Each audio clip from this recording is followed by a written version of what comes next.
ఇండియాలోనే #1 varicose veins hospital Avis vascular centre.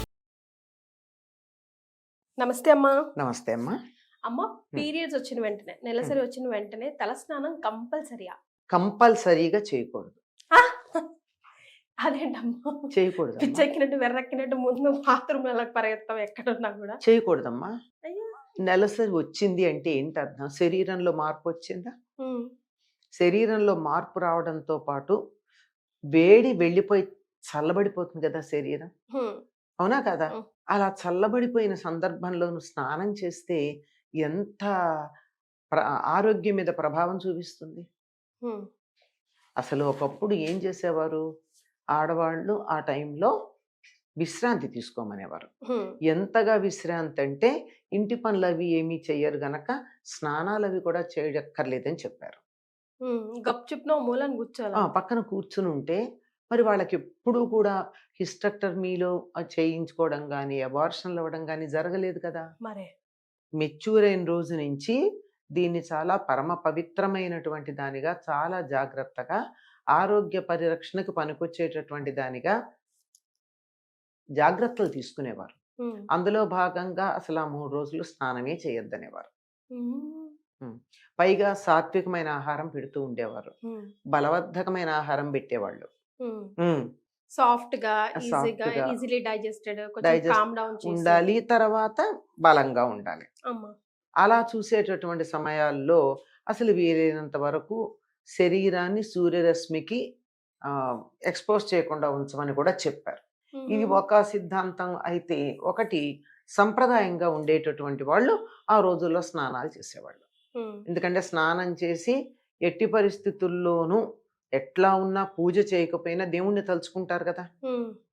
అలా తలుచుకోవడానికి స్నానం చేయడం వరకే పరిమితి తప్ప బట్టలు ఉతుక్కోవడాలు అలాంటివి కూడా నీళ్లలో ఎక్కువసేపు నానకూడదు. ఇప్పుడు బట్టలు ఉతకాలంటే ఎక్కువసేపు నానాలి కదా.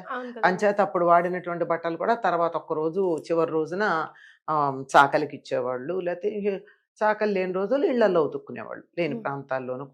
అంచేత వీలైనంత వరకు శరీరానికి శ్రమ ఇవ్వకుండా, బాధించకుండా, శీతోష్ణాలకి ఎక్స్పోజ్ చేయకుండా ఉండడం అన్నది ప్రధానమైనప్పుడు తల మీద నీళ్లు పోసుకోవడం అనేది ఎంత ఇబ్బందికరమైనటువంటి విషయం అమ్మా. సో ఆఫ్టర్ 3 or 5 days తలంటు పోసుకోవాలి. 4వ రోజు పోసుకుంటారు. 3 రోజులు అయిన తర్వాత 4వ రోజు చేస్తారు. ఆ రోజు కూడా ఇంట్లో పనులు చెయ్యనీరు, మరి ఇంట్లో తిరగనిస్తారు గాని. ఎందుకంటే ఈ 3 రోజులు విశ్రాంతిగా ఉండి ఒక్కసారిగా తల మీద నీళ్లు పోసుకుంటే, అది కూడా ఈ 3 రోజులు నీళ్లు కూడా పోసుకుంటారు అన్నమాట. ఊరికే లెక్క ప్రకారం 3 బిందెలు నీళ్లు పోసుకోమని చెప్తారు, 3 సార్లుగా. అదే 3 రోజుల స్నానం ఒకేసారి చేసినట్లు లెక్క అనమాట. అట్లా చేసిన తర్వాత మరి శరీరం అలసిపోదా అంచేత ఆ రోజు కూడా ఎక్కువ పనులు చేయనీరు. వంట చేయడం, కూరలు తరగడం అట్లాంటివి చెయ్యొద్దు. ఇళ్లలో మాత్రం తిరగచ్చు నెమ్మదిగా. ఈ 3 రోజుల విశ్రాంతి తర్వాత నెమ్మదిగా ఇంట్లో అలవాటు పడతారు. 5వ రోజు నుంచి యథాప్రకారంగా చేసుకోవచ్చు. ఇది ఆరోగ్య సూత్రాలను అనుసరించి చేసినటువంటి పని. అసలు మోడర్నైజేషన్ పేరుతో మీ అబ్జర్వేషన్ ప్రకారం ఈ రోజుల్లో తల్లులు కానీ పిల్లలు కానీ స్పెషల్ గా పీరియడ్స్ టైంలో చేసే జనరల్ మిస్టేక్స్ ఏంటి? అవి హెల్త్ కి ఎలా ఎఫెక్ట్ పడుతున్నాయి అంటారమ్మా? ఈ రోజుల్లో చేసేవి ఏమిటంటే ప్రధానంగా మీరు చెప్పారే, మొట్టమొదట వెంటనే తలస్నానం చేయడం. సాధారణంగా రాత్రి కూడా తలస్నానం చేస్తారమ్మా. ఆ తర్వాత ఏమో జలుబు చేస్తుంది, తల బరువుగా ఉంటుంది, ఈ పీరియడ్స్ అంటే ఇలాగే ఉంటాయని చెప్పి పీరియడ్స్ తిట్టి, దూరంగా కూర్చోబెట్టిన వాళ్ళని తిట్టి, సంప్రదాయము దూరంగా కూర్చోబెట్టిన వాళ్ళది కాదు కదా. అక్కడ దోషం ఎవరిది? నెత్తి నీళ్లు పోసుకున్న వాళ్ళది. ఆ రోజు ఆ 3 రోజులు అసలు పోసుకోవద్దన్నారు. అప్పుడు ఏదైనా పండగలు అవి వస్తే కూడా 3 రోజులు తలంటి పోసుకోరు, తర్వాత పోసుకుంటారు. అది అంచేత మొట్టమొదటిది విపరీతంగా వెంటనే తలస్నానం చేయడం ప్రధానమైనటువంటి దోషం ఆరోగ్య దృష్ట్యా. తర్వాత యథాప్రకారంగా అన్ని పనులు చేసుకుందామని చెప్పి శ్రమ పడుతున్నారు. శ్రమ పడద్దు. శారీరకంగా మానసికంగా శ్రమ తగ్గించుకోండి. 3 రోజులు అనేక పరిస్థితుల కారణంగా, చాలా పరిస్థితుల కారణమని చెప్తున్నాను. అనుకూలమైనటువంటి వాతావరణం ఇంట్లో లేకపోవడం, అర్థం చేసుకునేటటువంటి కుటుంబ సభ్యులు లేకపోవడం, ఈ కారణంగా తప్పట్లేదు కొన్ని పనులు. కానీ వీలైనంత తప్పించుకోండి, వీలైనంత. ఉదాహరణకి ఇంట్లో వంట చెయ్యకుండా రోజు గడవని పరిస్థితి ఉంటోంది కొంతమందికి. ఉమ్, ఇంట్లో మొండితనం, సంప్రదాయాన్ని నిందించటం, మన పద్ధతుల్ని, ఆచారాలని దుమ్మెత్తిపోయడం, ఇవన్నీ చేసి నువ్వే వంట చేయి అనేవాళ్ళు ఉన్నారు. మరి అట్లాంటప్పుడు ఏం చేయాలి? అప్పుడు మాత్రం ఒంటి మీద స్నానం చెయ్యాలి. ఉమ్, ఎందుకంటే మాలిన్యాలు కదమ్మా. మరి బయట నుంచి స్నానం మామూలుగానే కాలకృత్యాలు కడితే ఒకటైతే కాళ్ళు చేతులు కడుక్కుంటాం, రెండైతే వీలైనంత వరకు స్నానం చేస్తాం కదా. మరి అట్లాంటిది అంతకన్నా ఎక్కువ మాలిన్యాలు శరీరంలోంచి బయటకు వచ్చేటప్పుడు పదార్థంతో పాటు వాయువు కూడా చెత్తదూస్తుంది కదా. అందులో కిచెన్ స్టార్ట్ చేయాలి, మనం వంట స్టార్ట్ చేయాలంటే డెఫినెట్ గా ఫ్రెష్ గా ఉండాలని చెప్తారు కదా. ఉండదు ఆరోగ్య దృష్ట్యానమ్మా. ఉమ్, ఇప్పుడు టాక్సిన్స్ కూడా వాళ్ళు వెలువడుతూ ఉంటాయి శరీరం నుంచి. మరి అవన్నీ అందరికీ అనారోగ్యం కలిగించేవి. ఉమ్, కానీ తప్పని పరిస్థితుల్లో అస్సలు తప్పదు, ఇంకా ఇంకొక గత్యంతరం లేదు అన్నప్పుడు మరి చేస్తున్నారు ఆడవాళ్ళు. ఉమ్, ఆ చేసేటప్పుడు ఏం చెయ్యాలి అంటే వీలైనంత తక్కువ పని చేయండి. ఓకే. ఎంత ఏ తప్పించుకోవాలి? టైము తెలుస్తుంది కదా ఫలానప్పుడు అని. ఉమ్, అప్పటికి కావాల్సినవి ముందరే కొన్ని పచ్చళ్ళ లాంటివి అవి రెడీగా పెట్టుకుని ఫలానా టైం వస్తుందంటే ఒక సెట్ పక్కకు పెట్టేసుకోండి. ఏమైంది ఒక 2 పచ్చళ్ళు పక్కకు పెట్టేసుకుంటే సరి. మరి అప్పుడు వాడుకునే వస్తువులన్నీ కాస్త పక్కన ఒక ఒక ఒక ఉంటాయి కదా ప్యాకెట్లు, ఏవో రకరకాల డబ్బాలు ఏవో ఒకటి ఉంటాయి, వాటిలో పక్కన పెట్టేసుకుని వీలైనంత తక్కువ వంట చెయ్యండి. ఉమ్, పని ఏదైనా సరే, let it be any work, minimize the work, um, physical and mental.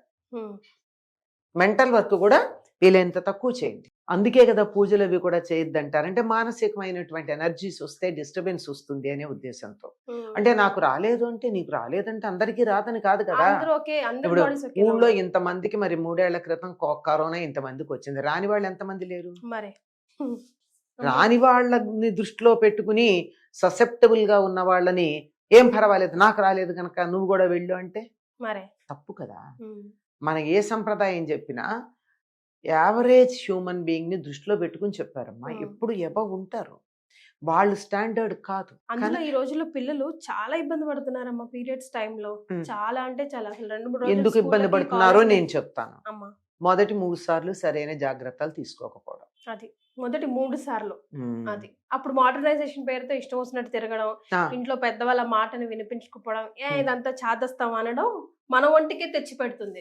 3 9 రోజులు కానీ జాగ్రత్తగా ఉన్నారంటే అసలు అమ్మాయికి 99.9% ఎక్కడో ఉండొచ్చు అనుకో, తర్వాత ఉమ్, సమస్యలు రావు. అది కదలకుండా ఉండడం. ఉమ్, అప్పుడు వాళ్ళు రకరకాలు చెప్తారు, కథలు కూడా చెప్పిస్తారు తర్వాత స్నానం చేసేటప్పుడు చెప్పుకోమని. అమ్మా. ఏది గోళ్ళు కొరికిన పాపం, సూది గుచ్చిన పాపం, కుట్టు కుట్టిన పాపం, ఇలాంటివేవో చెప్తారు. ఇవన్నీ పాపాలని. పాపం అంటే అనారోగ్యం. ఉమ్, ఆ సమయంలో సూది గుచ్చుకుందంటే రక్తం అంతా కూడా కొత్తగా ఫ్లో అవుతోంది, రక్తంలో చాలా తేడా వచ్చింది. మరి రక్తానికి ఈ సూది తగిలిందంటే ఏ ఇన్ఫెక్షన్ రావడానికి అవకాశం ఉందో మనం ఏం చెప్తాం. చేత చాలా పనులు చేయొద్దంటారు. ఉమ్, ఒక లిస్టు చెప్తారు, ఇవన్నీ చేసిన పాపాలన్నీ పోగొట్టిన ఆయన సూర్యనారాయణమూర్తి అని చెప్పి 4వ రోజు స్నానం చేశాక సూర్యుడికి దండం పెట్టుకుంటారు. మరి అంటే ఆరోగ్య ప్రదాత సూర్యుడు కదా. ఉమ్, ఇవన్నీ నాకు తెలియక చేసిన నా ఆరోగ్యాన్ని కాపాడమని. అక్కడ పాపం అదే. పోగొట్టమంటే అర్థం ఏంటంటే మరి నా ఆరోగ్యాన్ని కాపాడమని చెప్పడం. ఉమ్, కనుక ఆ 3 రోజులు, మొట్టమొదటి వచ్చినప్పుడు 3 రోజులు ఉప్పు కారం పులుపు లాంటివి తినకుండా ఉమ్, పులగం మాత్రమే తిని, ఉమ్, అంటే పులగం గనక అయినట్టయితే బియ్యం ఉంటాయి గనక కార్బోహైడ్రేట్స్, పెసరపప్పు ఉంటుంది గనక వెంటనే అరగడానికి తగినటువంటి ప్రోటీన్స్, ఆ తర్వాత అందులో నెయ్యితో చేయాలి. అది ఉమ్, నెయ్యి ఉంటుంది. అబ్బా తినలేను అంటే దాంట్లో బెల్లం వేసుకోవచ్చు, జీలకర్ర, ఒక్క రవ్వ మిరియం, ఉమ్. అంతే. ఉప్పు ఉండదు. ఉప్పు ఉండదు. బెల్లంలో ఉప్పు బెల్లం. ఉంటుంది, అది చాలు. మరి అది కానీ 3 రోజులు తిని పాలు మాత్రమే తాగి ఎంత కావాలంటే అంత తాగొచ్చు. ఉమ్, ఇంకా తింటామని అన్నట్టయితే గారెలు పెట్టచ్చు, ఉమ్, అంటే ప్రోటీన్, కానీ ఉమ్. ఉప్పు ఉండకూడదు. మళ్ళీ వేసి వెయ్యకుండా మరీ తినలేరంటే ఉమ్, అట్లా ఏదైనా సందికి తీపి పదార్థాలు పెడుతూ ఉంటారు అందరూ, రకరకాల ప్రోటీన్స్. మన ప్రాంతంలో లేదు కానీ కర్ణాటక అక్కడ ఏం చేస్తారంటే గర్భవతులకిను పీరియడ్స్ ఉంది మొదటిసారి మెచ్యూర్ అయినటువంటి అమ్మాయికిను వాళ్ళు రకరకాల పప్పులు తీసుకొచ్చి తెచ్చి పెడతారు. గోందు లడ్డులని గోందు లడ్డు బాలింతరాలకిను డెలివరీ టైం కదా, ప్రెగ్నెంట్ లేడీకి. ఇది గోందు లడ్డు కూడా ఇప్పుడు కూడా పెట్టచ్చు. మరి తర్వాత మినప సున్ని బాగా పెడతారు, మినుము పెడితే నడుం గట్టి పడుతుంది అని చెప్పి. తర్వాత నువ్వులు, కొబ్బరి, బెల్లం, బెల్లం, పుట్నాలు, అటుకులు. ఇవన్నీ పుట్నాలు అటుకులు ఎక్స్ట్రా. ప్రధానం కొబ్బరి, నువ్వులు. ఇవన్నీ పుట్నాలు, అటుకులు, వేరుశనగ పప్పులు, అన్ని రకాల పదార్థాలు తర్వాత. మరి ప్రధానంగా పెట్టాల్సింది బెల్లం కాంబినేషన్తో నువ్వులును, వీలైతే కొబ్బరి. ఏం చేస్తుందంటే లోపల మొత్తం అంతా ఎక్కడన్నా క్లాట్స్ ఉంటే వాష్ ఆఫ్ చేసేస్తుంది, ఓకే చేసి క్లీన్ చేసేస్తుంది. ఈ 3 రోజులు నిజంగా కాళ్ళు చేతులు కూడా ఏమిటి కదలలేనట్టు, తిమ్మిర్లు ఎక్కినట్టు కూడా అనిపించవచ్చు. ఎందుకంటే ఉప్పు ఉండదు కదా, అనిపిస్తుంది. అనిపించనండి, ఏమీ పర్వాలేదు. అందుకే కదలద్దన్నారు. మరి కదలకుండా ఉండడానికి కారణం ఏమిటి? కాళ్ళు చేతులు పని చేయవు ఉప్పు లేకపోతే. అసలు బేసికల్ గా మన సిస్టమే అసలు 3-4 డేస్ ఏం పని చేయకుండా బద్ధకంగా అట్లా కూర్చుంటే బాగుండు అన్నట్టే ఉంటుంది. ఉంటుంది యాక్సెప్ట్ చేసి అలా ఉంటే బాగుండు. అలా 3 రోజులు అలా ఉండి రెండోసారికి కూడా వీలైతే పాటించాలి. మూడోసారి కూడా పాటించగలిగినట్టయితే కనీసం మొదటిసారి ప్రధానంగా వెరీ స్ట్రిక్ట్ గా పాటించాలమ్మా. 11-12 డేస్ ఈ 3 రోజులు ఆహారం గురించి, రెస్ట్ 10-12 రోజులు. ఎందుకంటే శరీరంలో మొత్తం అంతా కుదిపినట్టు అయిపోతుందమ్మా, మార్పు వచ్చింది సెట్ కావడానికి. సరే రెండోసారి అయితే 5 రోజులు 4 రోజులు చాలు రెస్ట్. ఆహార నియమం మాత్రం పాటించాలి. ఇలా పాటించినట్టయితే చాలా బాగుంటుంది. ఇప్పుడు ఆధునికంగా ఏం చెప్తున్నారంటే డాక్టర్లు, అప్పుడు మొదటిసారి అయినప్పుడు 1 month లోపల ఒక ఇంజెక్షన్ ఉంటుంది, టెటనస్. డాక్టర్ని అడగండి, లేడీ డాక్టర్ని అడగండి చెప్తారు. అటువంటి ఇంజెక్షన్ ఒకటి ఇప్పించాలంటారా అమ్మా? చెప్తాను వినండి. ఇప్పించాలి. తర్వాత 6 నెలలకి ఇంకోటి ఇప్పించాలి. అది కూడా పీరియడ్స్ కాకుండా పీరియడ్స్ అయ్యాక 5-6 రోజులు అయ్యాక. ఆ తర్వాత 1 yearకి ఇప్పించాలి.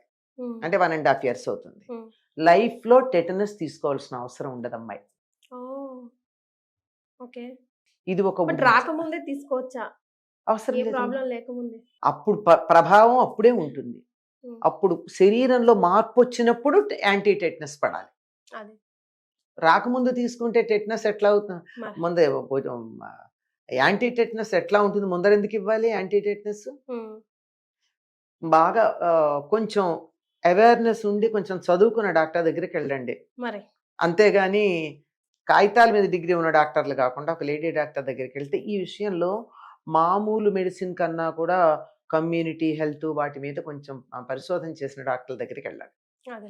పెడితే వాళ్ళు చెప్తారు ఎప్పుడు తీసుకోవాలో. అలా గనక 1 year 6 నెలలకి 1 yearకి అలా తీసుకున్నట్టయితే లైఫ్లో టెటనస్ ప్రాబ్లం రాదు అమ్మాయికి. ఇది ఇది 90% మందికి తెలియదు. అవునమ్మా, నాకు కూడా తెలియదు. ఎందుకంటే నేను మా స్టూడెంట్స్తో కొన్ని హెల్త్ ప్రోగ్రామ్స్ చేయించిన రోజుల్లో ఒక doctor, she is interested in all these things. She in those days she was associated with our students అనమాట. So she told me and I advise to so many people and many of them follow. అంటే follow అయ్యారంటే దాని result ఏమిటి అన్నది మనకి ఎలా తెలుస్తుందమ్మా? Tetanus వచ్చిన వాళ్ళ సమస్య అని రాకుండా ఉంటే ఏమైంది? రాలేదు, ఇప్పటి వరకు రాలేదన్నమాట అర్థం. ఆ తర్వాత వేలుకు దెబ్బ తగిలినప్పుడు ఒక టెటనస్, కాలికి దెబ్బ తగిలినప్పుడు ఒక టెటనస్, సిజేరియన్ అప్పుడు ఒక టెటనస్, డెలివరీ అప్పుడు ఇవన్నీ తీసుకుంటారు కదా. ఇవేమీ అక్కర్లేదు అని చెప్పారు. ఇన్ కేస్ ప్రికాషనరీగా తీసుకుంటే నష్టమేం లేదు, కానీ పొరపాటున తీసుకోకపోయినా సమస్య లేదు. ఇవన్నీ చాలా జాగ్రత్తగా పాటించి ఇవే నియమాలు దరిదాపుల్లో పీరియడ్స్ వచ్చినప్పుడు కూడా పాటిస్తే బాగుంటుంది. అంటే పీరియడ్స్ లో బాగా కారంగా అలా తినడం, నాన్ వెజ్ అలాంటి తినకుండా సాఫ్ట్ గా తినండి. ఆ 3 రోజులు బాగుంటుంది. ఎప్పుడన్నా ప్రాబ్లం ఫేస్ చేసిన పిల్లలు కనుక ఉన్నట్టయితే, చాలా ఫేస్ చేస్తూ ఉంటారు కదా, వాళ్ళని ఒక్కటి ఫాలో అవ్వమనండి. 5-6 నెలల్లో వాళ్ళకి తేడా తెలుస్తుంది. సూపర్. ఏంటమ్మా? ఆ 3 రోజులు పాలన్నం మాత్రమే తినాలి. పాలన్నంలో బెల్లం వేసుకొని తినాలి, అంతే. ఉప్పు కారాలు వద్దు, హెవీ ఫుడ్ ఏం వద్దు. మహా ఇంకా ఉండలేను అని అనిపిస్తే అది పులగం, అది కూడా ఉప్పు లేని పులగం అన్నం 3 రోజులు ఈ 3 రోజులు అలాగే తినమని చెప్పండి. ఒక 6 నెలలు, నెలకి 3 రోజులు చొప్పున. తర్వాత వాళ్ళకి ఆ టైంలో కడుపులో నొప్పులు రావడాలు అవి చాలా వరకు తగ్గిపోతాయి. Until and unless she has some other problem, general problem ఏదన్నా ఉంటే తగ్గుతాయి. సో పెద్దవాళ్ళు ఏది చెప్పినా ఒక ఆలోచించి రూల్స్ అండ్ ప్రకారమే చెప్తారు, రెగ్యులేషన్స్ ప్రకారమే చెప్తారు. అది ఫాలో అవుతే అప్పుడు మనకు తెలియదు, కానీ జనరల్ గా ఇన్ ఫ్యూచర్ అప్పుడు అమ్మమ్మ వాళ్ళు చెప్తే అంటే ఇవి అనుసరించి విసుక్కుంటూ అయినా అనుసరించిన వాళ్ళకి సమస్యలు లేవు, నడిచిపోయాయి. మరే ఇప్పుడు ఎవరైతే అనుసరించలేదో వాళ్ళకి సమస్యలు వచ్చాయి, వాళ్ళు అడుగుతున్నారు. ఇప్పుడు వీళ్ళు మేము ఆరోగ్యంగా ఉన్నది పాటించటం వల్ల అన్న సంగతి వీళ్ళకి గుర్తుండదు. మరే ప్లీజ్ అది గుర్తు చేసుకోండి, గుర్తు చేస్తూనే ఉండండి. అమ్మాయిలే కాదు, ఆడవాళ్లే కాదు, ఇంట్లో కుటుంబ సభ్యులు కూడా వాళ్ళ గురించి కొంచెం ఆలోచించాలి. థ్యాంక్ యూ సో మచ్ అమ్మా. నమస్తే.